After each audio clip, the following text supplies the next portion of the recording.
18대 국회도 전혀 달라지지 않았습니다. 18대 국회가 협력국회, 파행국회라는 오명은 벗지 못했습니다. 이번 19대 국회는 동물국회는 막았지만 식물국회라는 또 다른 비판이 나왔습니다. 20대 국회 첫 정기국회가 시작부터 파행됐습니다. 대립과 갈등의 정치로 마무리될 가능성이 커졌습니다. 22대 국회 개원식에 불참하기로 했습니다. 강대강 대치 속에 전국이 차갑게 얼어붙고 있습니다.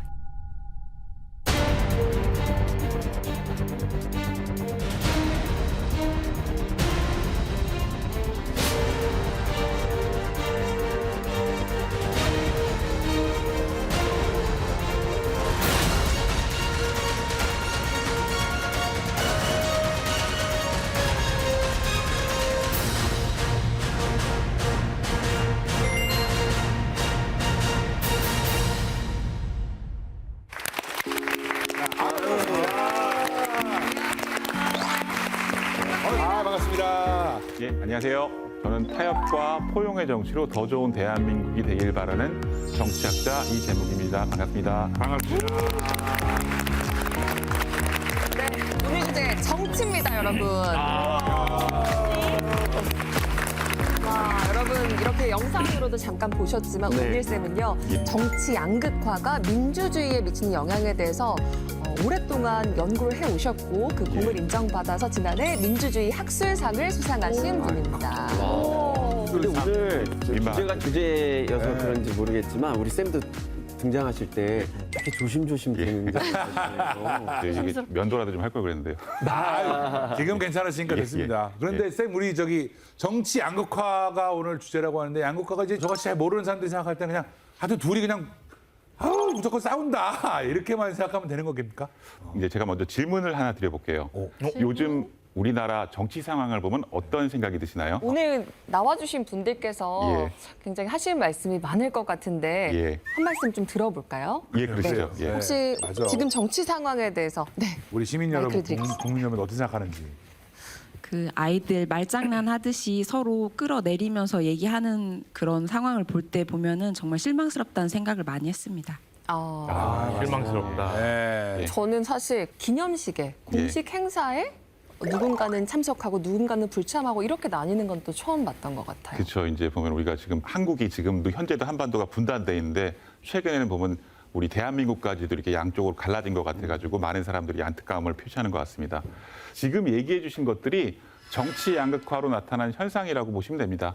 정치 양극화는 정치적 의견이나 이념이 극단적으로 나뉘고 적대적 갈등이 심화되는 것을 의미하는데 이는 정치적 협력을 어렵게 하고 사회 전반에 걸쳐서 불신과 분열을 악화시킬 수 있고요.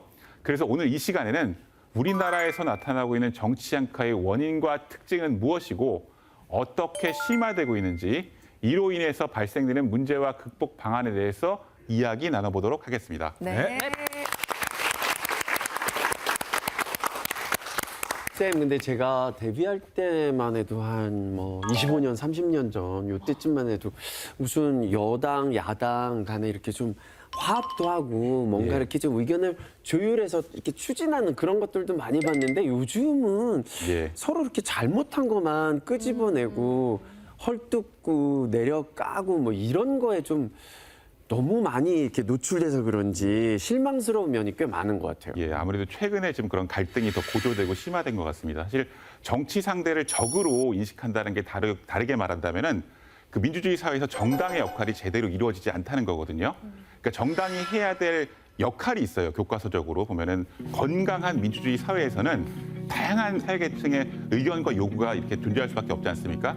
그럴 때 그런 의견들을 잘 조율해내고 갈등을 조정해서 이를 통합의 어떤 사회를 열어야 되거든요. 근데 지금은 정당이 오히려 갈등을 자꾸 조장하고 분열을 부추긴다는 어떤 그런 비판을 많이 받고 있는 게 저도 되게 안타깝게 생각합니다.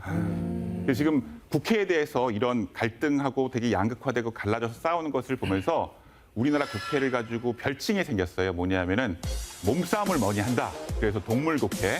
그다음에 서로 정쟁만 하다가 정작 중요한 민생 법안들을 처리하지 않는다. 그래서 식물국회. 그러니까 해야 할 일들을 해야 되는데 국민들 입장에서는 어떻게 보면 세비는 받으면서 국회의원들이 아무것도 안 하는 것처럼 보이다 보니까 이런 비판을 받고 있는 거죠. 왜냐하면 최근에 우리 국회의 아주 일반적인 풍경을 보시면요. 지금 국회에서 300석 중에서 집권당이 소수 의석이고 야당이 더 많은 의석을 차지하고 있거든요. 또 이제 여소야대 상황에서 네. 야당이 일방적으로 법안을 만들고 그러면은 여당에서는 필리버스터라는 게 있어요. 뭐냐면은 의회 안에서 다수파의 독주를 막기 위해서 합법적 수단으로 의사 진행을 고의적으로 방해하는 거예요. 그러면 네. 수적으로 우세한 야당이 일방적으로 법안을 통과시키고 그리고 나서 대통령이 거기에 대해서 거부권, 다른 말로는 제2요구권이라 그러거든요. 네. 이거를 제2의 다오 해가지고 국회에서 법안이 재의결될 때까지 국회 기능이 장기간 멈추고 이제 폐기 수순을 밟게 된다. 이런 것들이 지난 21대 국회 이후 3년 동안 집중적으로 일어나거든요. 그러니까 한마디로 정치의 지나친 양극화로 국회가 점점 이제 무력화되는 거죠. 그러다 보니까 2년 전에 이게 우리나라만 그런 것인가 해가지고 미국의 유명한 조사회사 중에 퓨 리서치 센터에서 주요 국가들의 정치 양극화 수준을 1위부터 17위 순위로 매겼는데요. 우리나라는 어느 정도 됐을까요? 설마 1위는 아니겠지, 제발. 저도 1위가 아니길 바랍니다. 제발 1위는 안 돼. 있지. 당첨객 분들 중에서 혹시 우리나라가 몇 위나 될까 혹시 예상할 수 있는 분 있으실까요? 손가락으로 보여주셔도 되고 몇 위 정도? 2위? 뭐 좋든 안 좋든 일단은 1등을 하는 게 좋지 않을까요? 예, 이겨요, 선생님. 쌤, 오늘 요거는 1등이 아닙니다. 그거는 안 되겠죠? 제발 안 됩니다. 당연히 안 됩니다. 보시는 것처럼 여기 보면은 이제 당신의 나라의 정치가 얼마나 양극화돼 있냐고 물어봤을 때 충격이다, 우리나라가 이거. 하물며 미국보다도 우리나라의 미국이었어. 양극화가 굉장히 심각하다고 생각하는 거예요. 그러니까 성인 10명 중에 9명이 서로 다른 정당을 지지하는 사람들 사이에서 강한 갈등이 있고 그중 49%는 매우 강하다고 인식을 한 거죠. 하나의 예를 들면은 네. 2년 전에 대통령 선거가 있었잖아요. 근데 그때 박빙의 대통령이었잖아요. 이제 깻잎 한 장 차이. 그렇죠.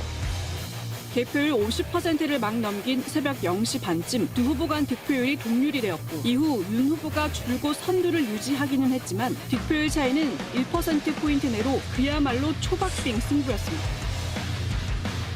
그거를 본다는 거는 그만큼 우리나라가 양 후보, 양대 정당을 중심으로 굉장히 갈라져 있다. 이런 것들을 반증하는 거거든요. 그래서 우리가 야 이거 진짜 우리나라 정치 양극화가 상당히 심각하구나 해가지고 지난해 말에 그 국회 안에 있는 국회 미래연구원과 함께 유권자하고 그다음에 정치인들을 아주 지근거리에서 보시는 보좌진들을 대상으로 우리나라 정치 양극화 실태에 대해서 조사 연구를 진행한 바 있습니다. 그중에서 몇 가지 좀 흥미로운 결과들을 보여드리면요. 다양한 차원의 사회 균열 중에서 현재 한국 사회에서 가장 심각한 갈등 요인이 무엇냐 물어봤을 때 여기 빨간색이 진보 보수 간 이념 갈등이 매우 심각하다가 62%로 다른 갈등 요인들보다 더 높게 나타났습니다. 예를 들어서 부유층과 서민 사이에서의 갈등, 그러니까 계층 갈등이죠. 그게 53%, 그다음에 정규직과 비정규직 간의 갈등이 47%의 사람들이 이제 심각하다 그랬거든요. 그러니까 다른 말로 하면 우리가 야 우리나라 최근에 경제적 양극화 이런 것도 심각하다 그러지만은 우리 국민들이 느끼기에는 진보 보수 진영 간 이념 양극화, 정치 양극화를 가장 심각하게 인식한다는 것입니다. 그런데 그 같은 조사에서 유권자들의 지지 정당을 한번 확인해 보니까 지지하는 정당이 없다, 혹은 정치적으로 자기는 무관심하다는 그런 사람들이 대다수를 차지하고 있었어요. 그러니까 다른 말로 뭐냐면은 국회에서 맨날 의원들이 진보 보수 혹은 두 정당 중심으로 너무 싸우고 협치 이런 것들을 제대로 보여주지 못하다 보니까 사람들이 더 자기가 느끼기에 네. 실제 사회보다 더 정치 양극화를 심각하게 느끼는 게 아닌가 이런 분석들이 많거든요. 그렇다면은 국회의원들을 보좌하는 보좌관들은 이에 대해서 어떻게 인식하고 있을까요? 더 심하게 느끼지 않을까. 그럴까요? 네. 싸움에 전선이 있으신 분들. 그렇죠. 약 530명의 국회의원 보좌관들이 이 조사에 참여해서 국회가 중요한 중장기 의제를 주도적으로 논의하지 못하는 이유가 정치적 양극화가 너무 심화돼서 당을 넘어서 의원들이 합의 이런 것들이 어렵다. 이런 의견들을 많이 보여주셨어요. 그래서 아무래도 정치 양극화가 굉장히 심각하다는 것이 국회에서 보좌관들이 보기에도 심각하다, 심하다 이렇게 느끼는 거죠. 그런데 이 양극화가 심각하다는 거는 양쪽에 있는 목소리가 둘 다 그래도 비교적 뚜렷하게 보이는 거니까 예. 흐리멍텅하게 의견이 없는 것보다는 예. 뭐 좀 나은 면이 있는 것도 아닐까요? 굉장히 날카로운 질문이십니다. 되게. 오. 모든 정치 현상이 어떻게 일방적으로 부정적일 수는 없겠죠. 정치 양극화라는 것도 크게 두 가지로 나눌 수 있을 것 같아요. 진보 보수가 정책적으로 나뉘는 경우가 있을 것이고 실제로는 진보 보수 간의 정책 차이는 크지 않은데 감정적으로만 나뉘는 정서적 양극화를 구분할 수 있을 거거든요. 근데 이념적 양극화 같은 경우에는 A 정당하고 B 정당이 어떤 특정 이슈에 대해서 서로 다른 생각을 갖고 있다. 그러면은 A 정당이 나를 잘 대변해 줄 것이다. 아니면 B 정당의 정책적 입장이나 이념적 입장이 나와 더 가까울 것이다. 이렇게 우리가 쉽게 이해할 수 있거든요. 그러니까 나는 A 정당을 찍는 게 좋겠다. 나는 B 정당을 찍는 게 좋겠다. 이렇게 알 수가 있죠. 미국을 보면요. 미국 민주당하고 공화당도 양당제잖아요. 이념 정책적 양극화가 굉장히 뚜렷하죠. 예를 들면 민주당은 불법 이민자의 법적 처리에 대해서 상대적으로 좀 온건한 태도를 취해요. 근데 여러분들 트럼프 대통령 같은 경우에는 그 멕시코 국경에다가 막 그 장벽을 쓰면서 불법 이민자 추방한다 막 하면서 막 이민자에 대해서 굉장히 강경한 태도를 많이 취하잖아요. 그다음에 또 보면은 환경 문제 때문에 전기차 많이 나오잖아요. 근데 이게 전기차가 나온다는 거는 기존에 어떻게 보면 화석연료, 가스나 기름을 쓰는 산업에서는 자신의 어떤 경제적인 이해관계가 영향을 받기도 하잖아요. 그러니까 이걸 가지고도 또 입장이 갈리겠죠. 그러다 보니까 민주당은 기후변화를 중요한 이슈 어젠다로 인식하기도 하고요. 공화당 같은 경우에는 경제 성장과 일자리 창출을 위해서라면 환경 규제 정도는 조금 더 완화해야 되지 않을까 이렇게 얘기하거든요. 그러면은 유권자들이 누가 나를 더 잘 대변해 줄 것인가 해가지고 자신의 의사를 그렇게 표현할 수 있을 거거든요. 그러니까 그만큼 일반 유권자들이 나는 어떤 입장을 가져야 되겠다. 이런 정치적 정체성이 아주 뚜렷해지고 그만큼 정치에 대한 관심도도 굉장히 제고되는 그런 부분들도 있죠. 근데 사실 지금 우리나라의 정치 양극화는 이념적 입장의 차이든 아주 크게 드러나지 않는 데가 많아요. 근데 입장이 다른 지지자나 정당에 대해서 적대적 반감을 갖고 정서적 차원에서 우리 편과 적을 나눠가지고 아주 부정적으로 보고 있거든요. 그러다 보니까 최근에 재미있는 설문조사 결과가 하나 발표됐는데요. 정치 성향이 다른 사람 사이에서 연애 및 결혼을 할 의향이 없다고 절반 이상인 58% 이상이 응답을 했어요. 그러니까 뭐냐면은 선거 결과 때문에 부부싸움을 하게 되지 않을까, 혹은 우정에 금이 갈까, 뭐 이런 고민을 하게 된다는 것이 어떻게 보면은 정서적 양극화가 정치 영역을 넘어서 우리 일반 사람들의 생활이나 사회까지 좀 침범해 들어가는 게 아닌가, 이렇게 약간 아쉬움을 얘기하기도 하죠. 예. 그러면 이쯤에서 예. 저희 지금 정서적 양극화에 대해서 설명을 해주셨는데 네. 어떻게 들으셨어요, 여러분들께서는? 질문 있으신 분? 예. 그 정치적 양극화 심각한 거는 다들 알고 있는 사실이긴 한데요. 그게 그럼 시작점이 어딘지, 그리고 그게 지금까지 어떻게 진행되어 왔는지 좀 그게 좀 궁금합니다. 우리 사회에서. 우리나라 정치를 보면은 크게 이제 1997년에 되게 중요했어요. 1997년, 98년이 왜 그러냐면은 1997년에 대통령 선거가 있었거든요. 기억하세요, 여러분들? 김대중 대통령. 홍석초님은 그때 제일 잘 계시죠. 그때 살아계시지 않았습니다. 그때 제 대원군 이후부터 1997년에 김대중 대통령이 이제 야당 후보인 당선이 됐죠. 우리 김대중 대통령 하면은 남북 정상회담을 북한에 가서 하셨거든요. 기억하시죠?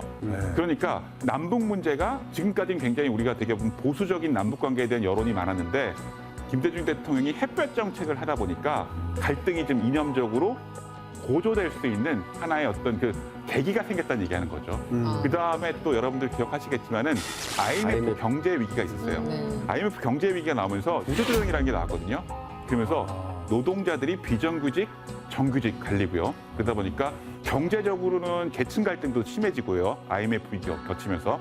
그다음에 386 세대라 그래가지고 80년대 대학을 다니시고 어떻게 보면 가장 이념적으로 진보적이다 하는 세대들이 대거 정치권에 2000년대 이후에 등장하기 시작했거든요. 그러다 보니까 한국 사회에서 이념적인 이슈들이 굉장히 부각되기 시작한 거죠. 그리고 그런 가운데서 가장 큰 정치적 대립이 이때 일어나거든요. 혹시 여러분들 석천이 형이 자유당 때부터 저기 했으니까 2000년 초반. 2004년? 2004년? 너무 정확하게 기억하시는데요. 한해 무슨 일이 있었나요? 2004년? 지금 민상님이 얘기하신 것 같은데. 내가 얘기했다고요? 민상 씨. 크게 한번 내가요? 말씀해 주실까요? 확실하게 말씀해 주세요. 내가 얘기했다고요? 기억하세요? 누가 말씀하셨어요? 이거 방송객 중에 누가 한 분이 탄핵이라고 얘기하신 것 같은데. 예, 2004년도 3월에 노무현 대통령이 이제 탄핵 소추안이 가결됐어요, 국회에서. 네. 현직 대통령이 정치적 중립성을 지키지 않았다. 탄핵 사유가 됐다고 하면서 이제 탄핵 소추안을 가결을 시켰는데요. 헌법 제65조 2항 단서의 규정에 의하여 대통령 노무현 탄핵 소추안은 선포합니다. 이게 이 당시에 왜 그랬냐면 이제 이 노무현 대통령 같은 경우에는 젊은 층들 중에서 돌풍처럼 등장한 노무현 대통령에 대한 반감도 있었고요. 그러다가 이제 당선이 되시고 86세대를 중심으로 해서 열린우리당이 만들어지거든요. 그래서 이렇게 진영 내에서도 분열도 있었고요. 이런 것들이 다 총체적으로 만들어져서 탄핵소추안이 가결됐던 거죠. 네. 이 당시에 이제 국회에서 헌정사상 초유로 탄핵소추안이 가결이 되니까 여야 간의 충돌이 심해지고 그다음에 탄핵 반대 촛불 집회 기억하시죠?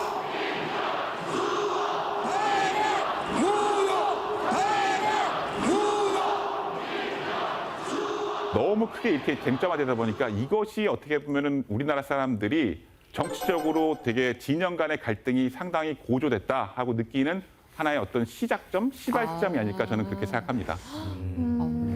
예, 왜냐하면은 헌법재판소가 탄핵소추안 기각을 결정하면서 노무현 대통령 탄핵 사태는 비록 종결이 됐지만은 그 이후로 정치권에서는 심심치 않게 대통령 탄핵에 대한 얘기들이 나왔어요. 여러분들 기억하시죠? 지금도 그렇고요. 뭐냐면은 2008년도 여러분들 한미 자유무역 협정하면서 탄핵 얘기가 나왔었거든요. 기억하시죠? 촛불 집회. 그렇죠. 촛불 집회 나오고 그렇죠. 그리고 또 보면은 박근혜 대통령은 세월호 사건이랑 국정농단 사태가 있었고 실제로 국회 탄핵소추안 가결 이후에 더 갈등은 고조될 수밖에 없겠죠. 그러다 보니까 여러분들 얼마 전에 임기가 끝난 문재인 대통령 같은 경우에도 탄핵 얘기가 또 나왔어요. 그리고 윤석열 대통령도 보면은 일부에서는 탄핵 얘기를 계속 많이 나오잖아요. 그리고 뭐 용산에 가서 시위하는 분들도 많고요.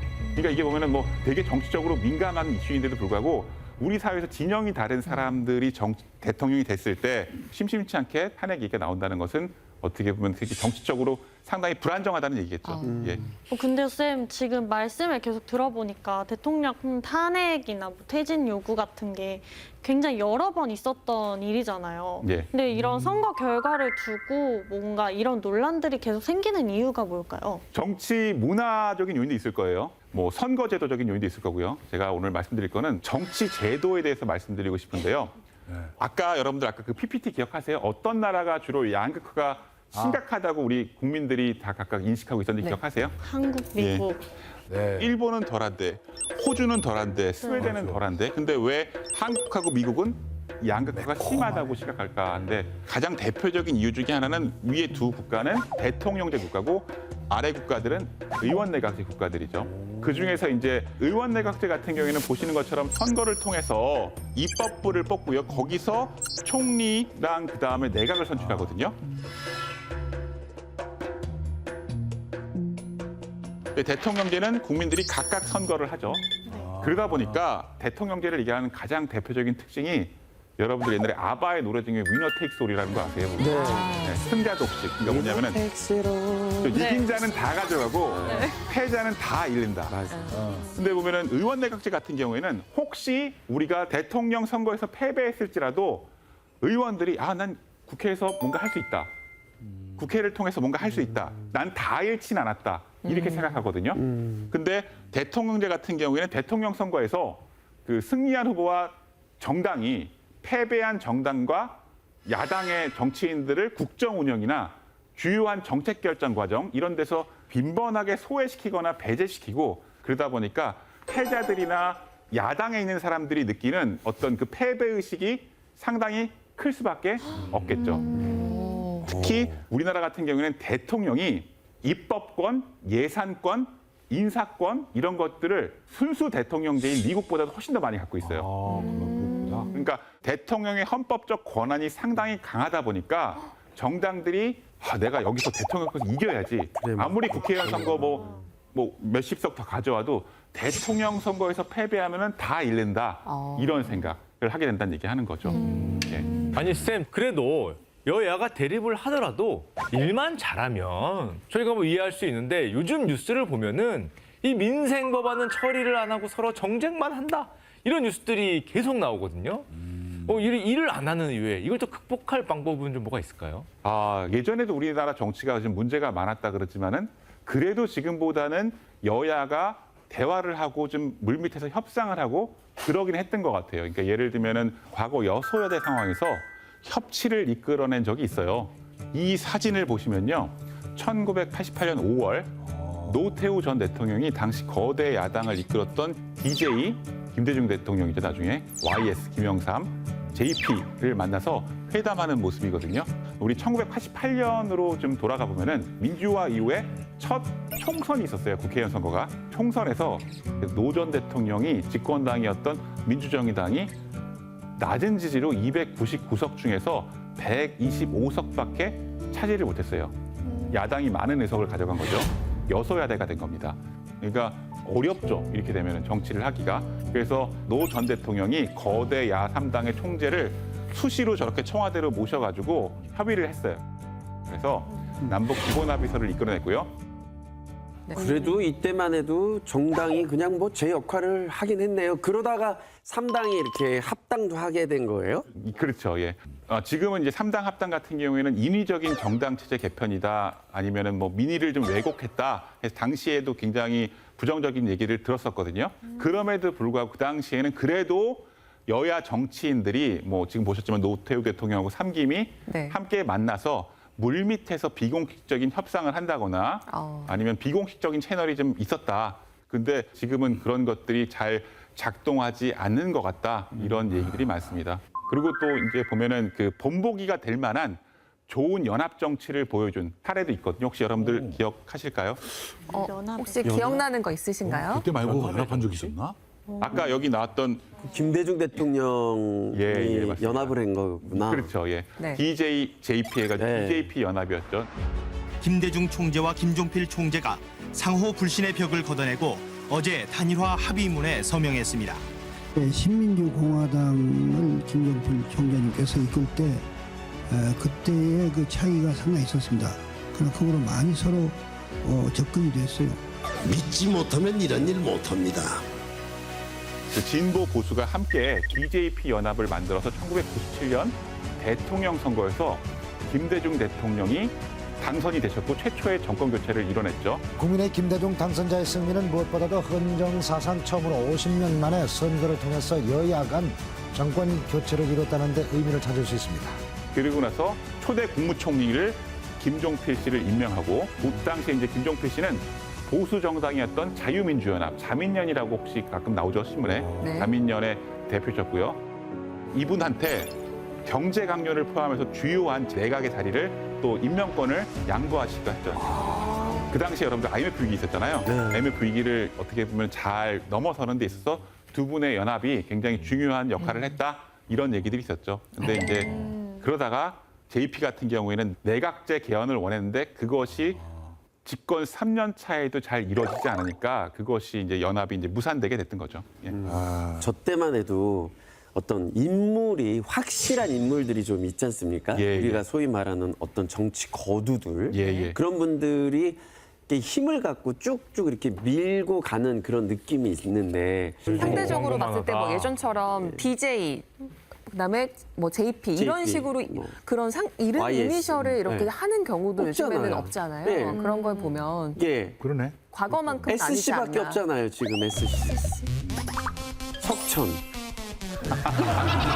누구 얘기하나 했네. 그렇지 않습니까? 나도 은행 얘기하는 줄 알았어요, 형님. 그렇잖아요. 예. 아니 그러니까 이때는 그래도 이런 모습이라도 있었는데 뭐가 그렇게 달라졌길래 지금은 이게 상상도 할 수 없는 모습이 된 겁니까? 많은 전문가들이 얘기하시는 거는 크게 두 가지 정도가 있을 것 같아요. 하나는 건전한 정당 민주주의가 지금 지켜지지 않고 있다.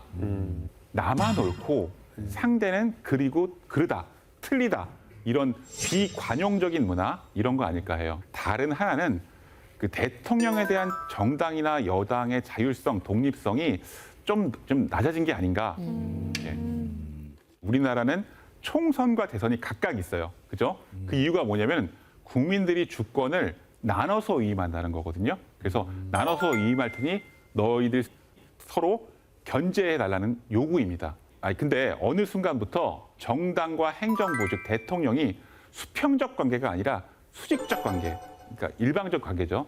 그러다 보니까 견제 없는 약간 당정 통합이 너무 심각하게 나타나는 것이 아닌가 이런 얘기가 있어요. 그러다 보니까 여당과 야당이 아니라 대통령과 야당이 직접적으로 충돌을 하게 되고 윤석열 정부는 검찰 독재, 국회 무시와 행정 독주, 언론 탄압으로 우리 국민이 피땀으로 이룬 민주주의를 무너뜨리고 있습니다. 야당은 국정 운영의 파트너가 아니라 괴멸해야 할 적으로 간주되었습니다. 민주당이 민생은 외면한 채 툭하면 대통령 탄핵 운운하면서 극한 대결에 몰두하는 이유가 무엇이겠습니까? 이재명 대표 사법 리스크 방어용이라는 것 현명하신 국민들께서 다 알고 계십니다. 그러다 보니까 더 정치적으로 양극화되고 있는 게 아닌가 이런 얘기들도 있습니다. 정치 양극화가 크게 두 시기를 중심으로 논란이 됐는데요. 여기 바로 2009년하고 2019년입니다. 뾰족하게 치솟는 뾰족하게 부분대가 그렇죠. 있네요. 2009년에 보면은 이제 미디어법이라는 게 7월에 통과됐거든요.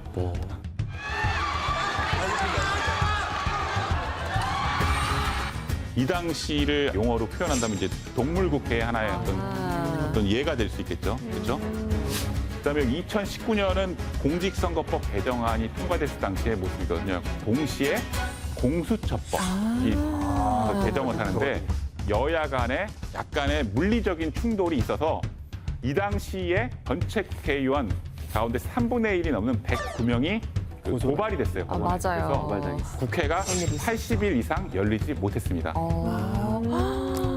근데요, 쌤. 네. 아까 그래프에서 이제 말씀해 주신 것처럼 2009년, 2019년이 빈도가 많은 거는 이제 이유를 알겠는데, 근데 2009년 이후부터 19년도 사이에는 기사 빈도가 되게 줄었거든요? 예. 이거는 무슨 일이 있었던 건가요? 아니면은 어떤 상태인 건가요? 여기 보면은 2009년에 여야 충돌이 저렇게 되니까 여야 의원들을 중심으로 해가지고 이렇게 싸우는 거 안 된다. 동물국회 안 된다. 그래서 국회 선진화법이라고 여러분들 신문에서 많이 들어보셨죠? 네. 들어본 것 같은데. 국회법 개정안을 통과시켰어요. 집권당의 독주를 막고 여야가 협력과 합의의 정치를 이끌어서 그 회의 진행을 물리적으로 막는 행위를 막고 이렇게 위해서 국회 선진화법을 통과시킨 거죠. 근데 여기서 아까 그 유빈 씨 질문대로 약간 떨어지는 시기가 있었지만 2019년 가면서 정말 무섭게 이렇게 치솟았잖아요. 네. 그렇게 더 심해졌던 이유는 뭔가요? 정치학자로서 볼 때 뭐 여러 가지 이유 있겠지만은 정치 양극화가 심해진 게 예를 들면 여러분들 노무현 전 대통령 같은 경우에는 정말 불행하게 돌아가셨죠. 그죠? 그다음에 이명박 전 대통령도 감옥에 가셨었어요. 그죠? 그다음에 박근혜 전 대통령도 탄핵된 다음에 감옥에 갔었어요. 그러니까 우리 정치의 대표적인 진보 보수 대통령들이 임기 후에 불행한 결말을 보여주셨어요. 나 노무현 대통령 좋아했는데, 우리 이명박 대통령이 뭘 잘못했지? 우리 박근혜 대통령이 뭘 잘못했지? 막 이런 불만들이 생기게 된 거죠. 그러다 보니까 정서적 양극화가 좀 더 좀 고조된 게 아닌가. 그러면서 대통령과의 갈등을 조정하고 정부 정책에 대해서 전략적, 협력적 비판자의 역할을 해야 될 집권당 내에서 우리 대통령은 임기 후에 우리가 지켜드려야 된다. 반대가 좀 나오면 안 된다. 이러다 보니까 친박 아니면은 뭐 친문 이런 것처럼 강성 지지층, 충성층 이런 집단들이 형성되고 이들의 관심이 청와대의 관심 사안이라든지 아니면 대통령 공약 사항을 앞세워서 의회 정치 전반을 좀 좌우한 것이 아닌가. 그렇죠? 그래서 국회에서 정쟁을 벼렸던 미디어법이나 공수처법이 아까 보셨잖아요. 그런 것들이 당시에 대통령의 국정과제였거든요. 그러다 보니까 대통령 후보 때는 물론이고 대통령이 돼서도 자신의 파벌을 통해서 당을 지배하는 것과 같은 자신을 열정적으로 지지해주는 집단 팬덤을 갖는 것이 어떻게 보면 정치인 입장에서는 상당히 편하다.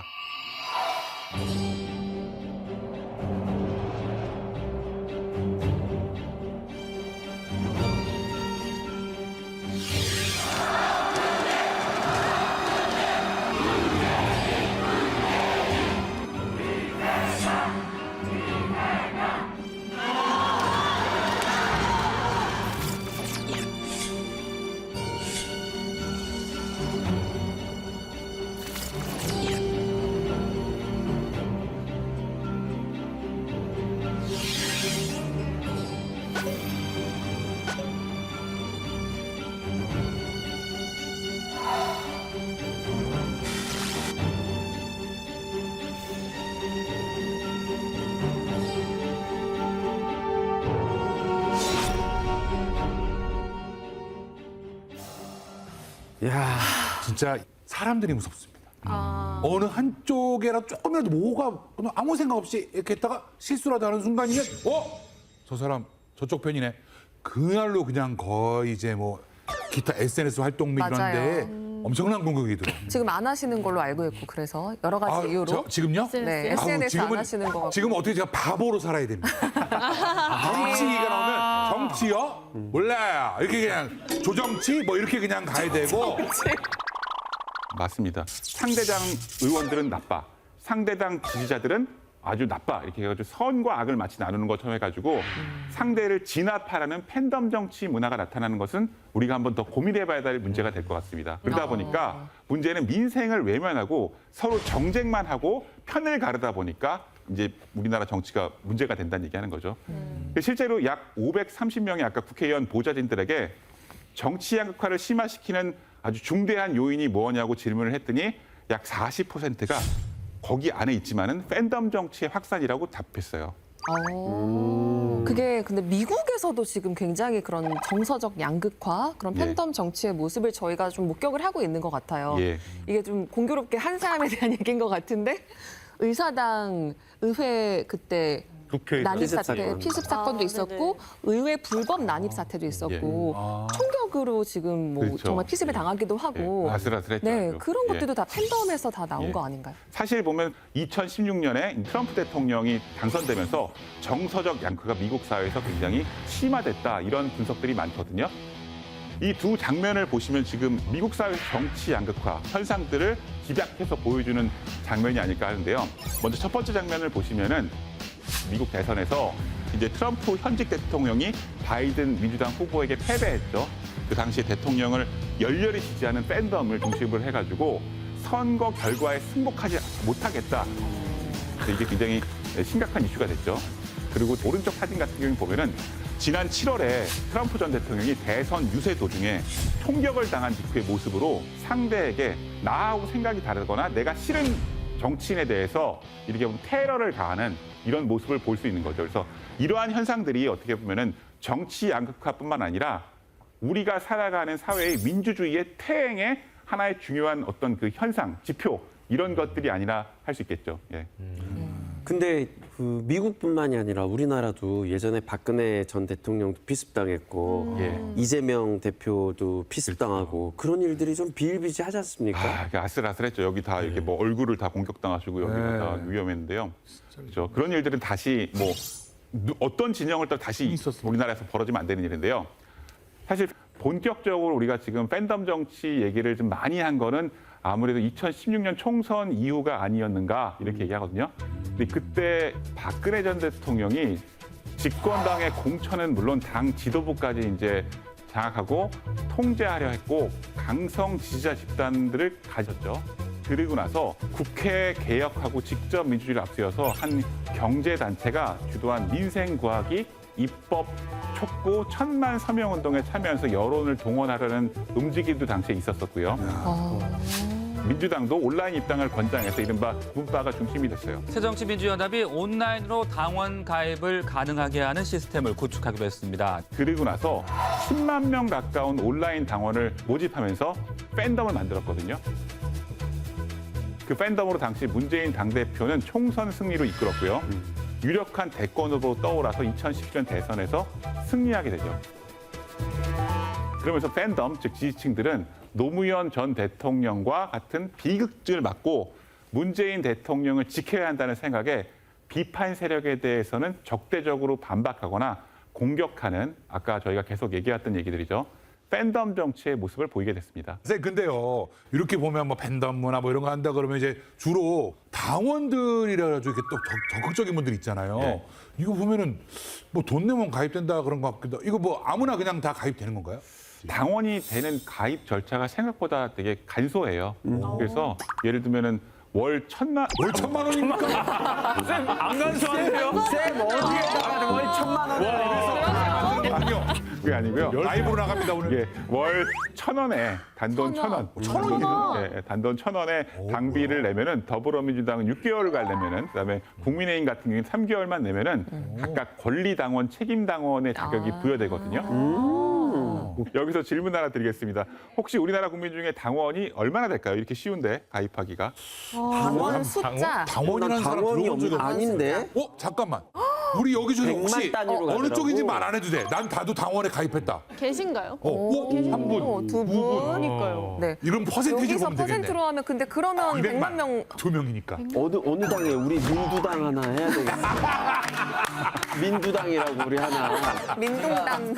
그럼 한 100만? 한 100만까지 200만? 이 정도? 우리가 생각하는 100만, 50만보다 훨씬 더 많습니다. 3년 전에 중앙선거관리위원회 자료에 따르면은 우리나라 당원이 1,000만 명이 넘는다고.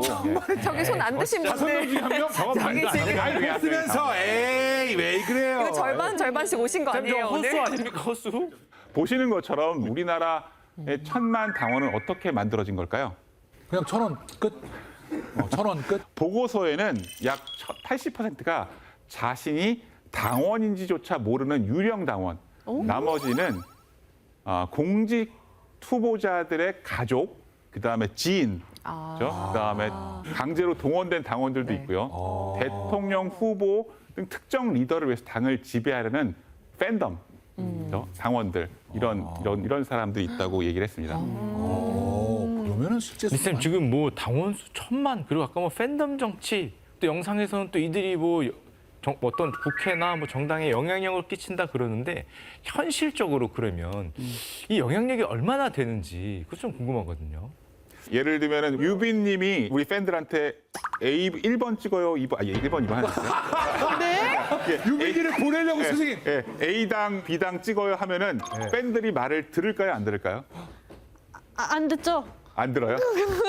너무 유빈님을 사랑하면 또 들을 수도 있지 않을까요? 에이, 설마. 근데 이제 지금 한국은 팬덤이 굉장히 지배한다는 말이 나올 정도로 여론 형성 과정, 그다음에 총선, 당내 경선 등에서 지나치게 너무 이렇게 팬덤 위주로 흘러가다 보니까 어떻게 보면 건전한 정당 정치는 아니라고 얘기를 하죠. 많이.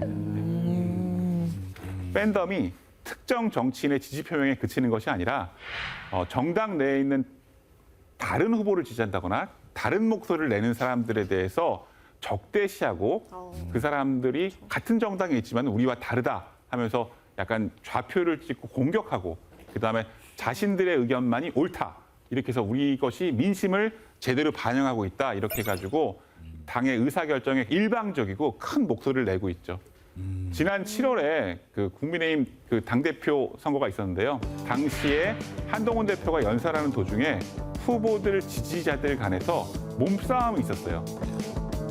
그다음에 여러분들 요새 개혁의 딸이라고 해서 개딸이란 말 듣잖아요. 보면은 이재명 대표의 강성 지지자들 경우에도 지난 대선 당시에 당내 이제 비명계 의원들을 겉은 파랗고 속은 빨갛다 수박이라고 해가지고 뭐 공격하는 그런 극단적인 편가르기 문화가 있었죠. 그리고 보시는 것처럼 휴대전화가 마비될 정도로 욕설과 협박 문자를 보내고 그 다음에 비판적 기사를 실는 언론사에 대해 항의하고 익명성 뒤에 숨어가지고 정치판을 뒤흔들고 자신들의 영향력 아래서 정치를 지배하려고 하고 있죠. 그러면서 더 큰 문제는 자신들의 행동을 직접 민주주의고 당내 민주주의라고 포장한다는 거예요. 팬덤을. 그래서 혹시 여러분들 직접 민주주의와 대의 민주 차이를 아시나요? 직접 민주주의는 직접 민주주의를 행사하고 대의 민주주의는 대의 민주를 주의를 합니다. 아니 뭐 정확합니다. 쉽게 말해서 그런 거죠. 직접 민주주의는 유권자가 직접적으로 정책 결정 과정이나 정치 과정에 참여하는 정치 체계라고 한다면은 대의 민주주의는 유권자가 국민의 대표, 우리 대통령도 뽑고 그다음에 국회의원도 뽑잖아요. 그런 것처럼 그 대표들이 정치 참여를 하는 그런 형태의 정치를 말해요. 그 팬덤 정치는 여기서 어디에 해당할까요?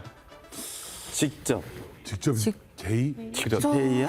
야, 애매하다. 그죠? 애매하긴 한데 이제 팬덤 정치를 하는 사람들은 이것이 이제 직접 민주주의라고 얘기를 하겠지만은 저는 그거는 아니라고 생각합니다. 어디에도 속하지 않고요. 어디에도 속하지 않나요? 직접 민주주의라고 하지만 어떻게 보면 대의 민주주의를 방해하고 우리나라 민주주의를 후퇴하게 만드는 기형적 문화가 아닌가 하는 생각이 드는데요. 네. 팬덤 정치가 SNS를 중심으로 의사를 표현하기 때문에 자칫 대다수 국민들을 대표한다고 생각할 수도 있지만은 정당 국회가 갈등 조정과 합의를 해나가야 하는데 오히려 혐오 증오의 태도로 활동하는 악성 사회운동에 가깝다고 생각하거든요. 저는 팬덤 정치가요. 그렇기 때문에 팬덤 정치가 정치 양극화를 심화시키고 그다음에 오히려 정치를 소멸시키고 있다. 이런 부정적인 모습이 상당히 많다 저는 생각합니다. 근데 이런 팬덤 정치로 고통을 받거나 피해를 입는 의원들이 상당히 좀 많을 것 같거든요. 이 문제를 해결하자는 뭐 이렇게 의원님들의 어떤 움직임 이런 것들은 좀 없습니까? 팬덤 정치에 대한 문제점은 아까 말씀하셨다시피 다 인지를 하고 있는 것 같아요. 근데 이게 어떻게 해야 될까요? 왜냐하면 이런 말 있잖아요. 악플하고 무플. 무풀보단 악플이라고 보통 대중의 지지와 힘이 사실 연예인도 마찬가지겠지만 정치인들도 필요하거든요. 표를 받아야 되니까 자기 편이 있어야 됩니다. 그래서 고정 지지층이 생기면은 자신의 의정 활동 홍보에도 도움이 되고요. 그다음에 자기 이 지지 세력이 있으니까 당내 입지도 올라갈 수 있고요. 그러다 보니까 정책이나 공약으로 지지층의 마음을 얻으려 하기보다는 협상가가 아닌 싸움꾼, 독설가로 결집시키고 그들에 기대서 당내 입지를 다지려는 모습들을 좀 일각에서 보여주고 있죠. 그럼 이런 팬덤 정치로 생기는 문제가 있다면 정말 뭐가 문제입니까? 민주주의 퇴행이죠. 그러니까 우리가 민주주의라는 게 생각이 다른 사람들을 존중하는 정치 문화가 어떻게 보면은 자유민주주의 사회가 잘 건강하게 흘러가는 기본인데 서로 무시하고 상대를 깎아내리고 적대시하는 정치를 하고 있으니까 그러다 보니까 정쟁하느라고 정작 해야 할 일을 못하고 있습니다. 여기 보시면은 국회의원의 법안 발의 건수들을 우리가 그래프로 보고 있거든요. 13대 국회가 1988년 아까예요. 4년마다 해서 이렇게 나오는 21대 국회까지 나오는데요. 여기 보면은 법안 발의가 약 51배로 증가했어요. 21대 국회만 놓고 보면은 계류되거나 폐기된 법안이 1만 6천 건이 넘을 정도로 많은 법안이 발의는 됐지만 통과된 건 또 그만큼 적다는 거예요. 쌤, 자기가 낸 법안 제목도 잘 기억 못할 것 같아요. 그러니까 지금 말씀하신 것처럼 일하는 국회처럼 보일 수는 있지만 지금과 같은 지나치게 많은 법안을 내다 보면은 약간 보여주기식. 그래서 이에 대해서 국회의원 보좌진들이 이런 말을 했다고 합니다. 내가 낸 법안이나 쟁점이 크게 된 법안 몇 개를 빼고는 기억하지 못한다. 그러네. 역시 못 기억하네. 역시나. 부실 법안. 한두 개가 아니다. 한 번에 몰아서 수백 건씩 통과시킨다. 때가 되면 한 번에 몰아서 그래야 저기 인처리가 된 거로 처리되니까. 누구도 책임질 수 없는 상황이 된다고 고백을 하고 있는 거네요. 그렇다면 왜 이런 현상이 발생한 걸까요? 의원에 대한 평가가 너무 양적 지표로만 이루어지다 보니까 언론과 시민단체가 의원들을 평가할 때 법안 건수, 언론과 SNS 등에서 여론의 주목을 얼마나 끌었느냐. 그런 걸 가지고 의원들의 활동을 순위로 매겨서 평가하고 발표하고 하다 보니까 또 그런 것들이 정당 공천 심사에도 반영돼요. 실제로 여러분들 재밌는 거는 국회가 끝날 때쯤에 공천 시기가 있잖아요. 네. 공천 시기를 앞두고 특히 유독 법안 발의들이 많아요. 지역 관련 법안이 그렇죠. 많죠. 많이 내서 그때 많이 나옵니다. 그래서 방학숙제 일기 이런 거. 예. 그래서 그런 것들이 하나의 또 평가 지표가 되니까 그래서 의원들의 유능함을 평가할 때 앞으로는 우리도 너무 그렇게 단순 지표 얼마나 법안을 많이 내는가 이런 걸로만 평가하는 그 문화는 좀 바뀌어야 되겠죠. 어떤 상한제를 두는 것도 나쁘지 않을 것 같아요. 국회의원이 1년이나 한 달에 그렇지. 법안을 10개만 쓸 수 있어. 그럼 정말 소중하잖아. 카드가 나 10개밖에 없어. 그래서 소중한 정책들만 이 의견 어떻습니까? 진지하게. 예, 맞습니다. 말씀하신 것처럼 조금 더 의원들이 양적인 어떤 법안 발의보다는 질적인 측면에서 조금 더 신경 쓸 수 있는 제도적인 변화가 필요할 것 같습니다. 저는 근데 정치 수업 지금 하고 있잖아요. 아마 시청자 여러분들이 오늘 이 시간 함께 하시면서 굉장히 많은 토론을 하고 계시리라 저는 좀 기대도 하고 궁금하기도 합니다. 우리 방청객 여러분들은 또 어떻게 듣고 계신지 말씀에도 청해 보겠습니다. 질문 있으신 분? 네, 그 정당이 민생을 최우선한다기보다 정치인들이 사적인 이익을 취하는 게 정치 양극성을 어쩌면 양극화시키는 거라고 생각하기 때문에 혹시 이를 해결할 수 있는 방법이 있는지 궁금합니다. 예, 너무 좋은 질문 같습니다. 먼저 국민으로부터 위임받은 권력을 되도록이면은 분산하는 방식의 제도가 좀 필요하지 않을까. 그러면은 정치 권력이 어느 한 개인이나 정당에 집중되는 것을 지향하고 다수제 민주주의보다는 좀 합의제 민주주의도 좀 필요하지 않나 이런 얘기를 하거든요. 선거제도를 가지고 한번 예를 들어볼게요. 그러니까 우리가 다수제 민주주의와 합의제 민주주의의 선거제도를 비교해 보면은 다수제 민주주의의 선거제는 다수결식이에요. 다수결. 그러니까 뭐냐면 승자가 더 많은 걸 가져가고 패자는 많이 잃게 되는 거죠. 지금 하는 식. 그렇죠. 그러다 보니까 다수파의 전횡과 소수파의 배제, 승자 독식 이런 것들이 좀 많이 일반적으로 나타나게 되죠. 반면에 합의제 민주주의 선거제도에서는 비례성이 보장되는 선거제도를 채택하거든요. 네. 비례성이 높은 선거제도의 하나로 정당 명부 비례대표제가 있거든요. 개별 후보가 아닌 정당에 투표를 해요. 그리고 나서 그 정당이 전국에서 혹은 정해진 지역 내에서 얼마나 득표를 했는가 거기에 비례해서 의석수를 나눠 갖는 거죠. 이게 이제 비례성이 좋다는 거거든요. 예를 들면은 뭐 이번 총선 때 야당이 압승을 하긴 했어요. 네. 그렇죠? 근데 더불어민주당과 국민의힘의 득표율 차이를 전국적으로 보면 한 4% 차이밖에 안 나거든요. 근데 의석수 차이는 한 70석 차이가 나잖아요. 근데 이제 비례성을 높이면은 지금보다는 의석수 차이가 조금 더 줄어들 수 있죠. 사실 다수제 민주주의는 선거를 거듭할수록 거대 정당, 그러다 보니까 양당 중심의 정치가 되잖아요. 그죠? 양당이면 아무래도 양 진영을 중심으로 많이 싸우겠죠. 반면에 합의제 민주주의 하에서는 다양한 사회 세력을 대표하는 다당제가 발전되면서 조금 더 완충지대가 만들어질 수 있지 않을까. 이렇게 되면 자연스럽게 권력도 좀 분산되면서 다양한 목소리들이 나오면서 좀 덜하지 않을까, 갈등이. 그런 얘기들을 하는 정치학자들이 많습니다. 그리고 두 번째는 건전한 정당 민주주의를 확립해야 될 것 같습니다. 그러려면 먼저 유령 당원들도 좀 정리하고 사이버 당원 축소뿐만 아니라 엄격한 당원 심사를 적용하도록 해가지고 제도를 개편하고 권역별로 좀 분권화를 높여서 공천을 조금 더 민주화되게 하는 그런 제도가 도입되면 좋지 않을까. 그래야 공천에 대한 불만이나 파동도 없고요. 그다음에 국회에서 다양한 견해를 토대로 치열한 정책 논의가 이루어질 수 있다고 생각합니다. 마지막으로 상호 관용과 존중의 정치 문화가 정립해 나가야 합니다. 그러니까 뭐냐면은 상호 관용은 정치적 경쟁 세력을 적으로 보는 것이 아니라 협치의 파트너, 우리 공동체의 다른 축이고 의미 있는 구성원이다. 나와 같은 동등한 권리를 갖는다는 사실을 인정하는 거죠. 그래서 그렇기 때문에 서로 주장하는 의견에 견해차가 있고 동의하지 않는 부분이 있더라도 서로 존중하는 태도를 가져야 되고요.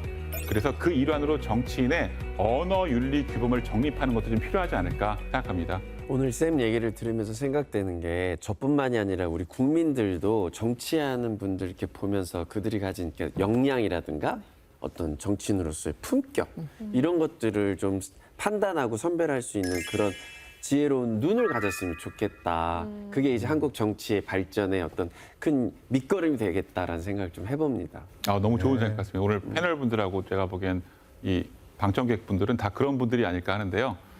그러니까 누가 더 세게 말하는 것이 아니라 누가 비전을 말하고 변화를 말하는지, 누가 좋은 정책을 제시하는지에 대해서 귀 기울일 필요가 있을 것 같아요. 뭐 오늘 끝까지 뭐 하루 종일 잘 들었지만 선생님께서 또 그래도 이 양극화 이 형상을 극복하기 위해서 마지막으로 한 말씀 더 해주신다면은? 예, 여러분들 그 유명한 정치 철학자죠. 루소가 이런 말을 했습니다. 입법권은 국가의 심장이다. 심장이 기능을 멈추면 죽는다. 국가는 법이 아니라 입법권에 의해서 존속된다.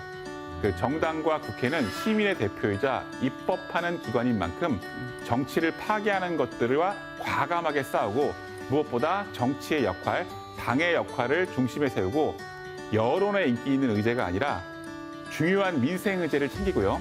그다음에 정당이 해야 되는 가장 중요한 민주주의의 기능이죠. 사회적 갈등을 조율해서 그다음에 최선의 대안을 찾아내는 책임 있는 정당 정치를 구현해 나갈 필요가 있습니다. 그래서 그래야만 정치도 국가도 소멸되지 않고 우리 공동체가 대한민국 공동체가 존속할 수 있다고 생각합니다. 감사합니다. 네.